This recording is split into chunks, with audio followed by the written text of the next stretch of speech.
Group 1 முதன்மை தேர்வுகள் தொடங்கியிருக்கிறது. கூடுதல் விவரங்களை செய்தியாளர் ராஜேஷ் வழங்க கேட்கலாம். ராஜேஷ், தமிழகத்தின் பல்வேறு பகுதிகளில் மழை பெய்து வருகிறது. இந்த நிலையில் குரூப் 1 முதன்மை தேர்வுகளும் தொடங்கியிருக்கிறது. விவரங்கள் என்ன, விரிவாக பதிவு பண்ணலாம். சரவணன் வணக்கம். சப் கலெக்டர், டிஎஸ்பி, வணிக வரி உதவி கமிஷனர், ஊரக வளர்ச்சி உதவி இயக்குனர், மாவட்ட வேலைவாய்ப்பு அதிகாரி, தொழில் நலத்துறை உதவி கமிஷனர் ஆகிய குரூப் 1 பதவிகளில் 70 காலி பணியிடங்களும், உதவி வன பாதுகாவலர் குரூப் 1A பதவியில் 2 காலி பணியிடங்களும் என மொத்தம் 72 இடங்களுக்கான முதல்நிலை தேர்வு கடந்த ஜூன் மாதம் 15ஆம் தேதி நடைபெற்றது.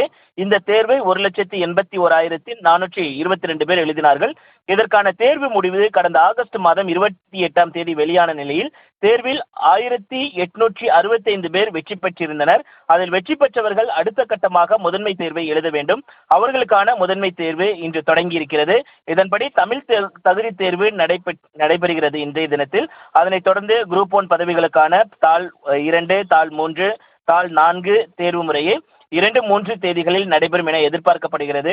சென்னையை பொறுத்த வரைக்குமே கிட்டத்தட்ட 19 தேர்வு மையங்கள் அமைக்கப்பட்டிருக்கிறது. ஏனென்றால் 1,865 பேர் தான் இருக்கிறார்கள். அதற்காக சென்னையில் இருக்கக்கூடிய அரசு பள்ளிகளில் இந்த தேர்வு மையங்கள் என்பது அமைக்கப்பட்டிருக்கிறது. சென்னை திருவல்லிக்கேணியில் இருக்கக்கூடிய அந்த தேர்வு மையத்தை பொறுத்த வரைக்குமே மழையையும் பொருட்படுத்தாமல் தேர்வர்கள் வருகை தந்திருக்கிறார்கள்.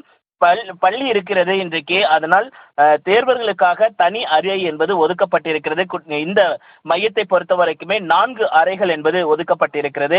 இந்த 4 அறைகளுக்கும் சரியாக தேர்வர்கள் 8:30 மணிக்கு உள்ளே வர வேண்டும். சரியாக 9:30 மணி அளவில் தேர்வு தொடங்கி 12:30 மணி வரை நடைபெறும் என்று தெரிவிக்கப்பட்டிருக்கிறது.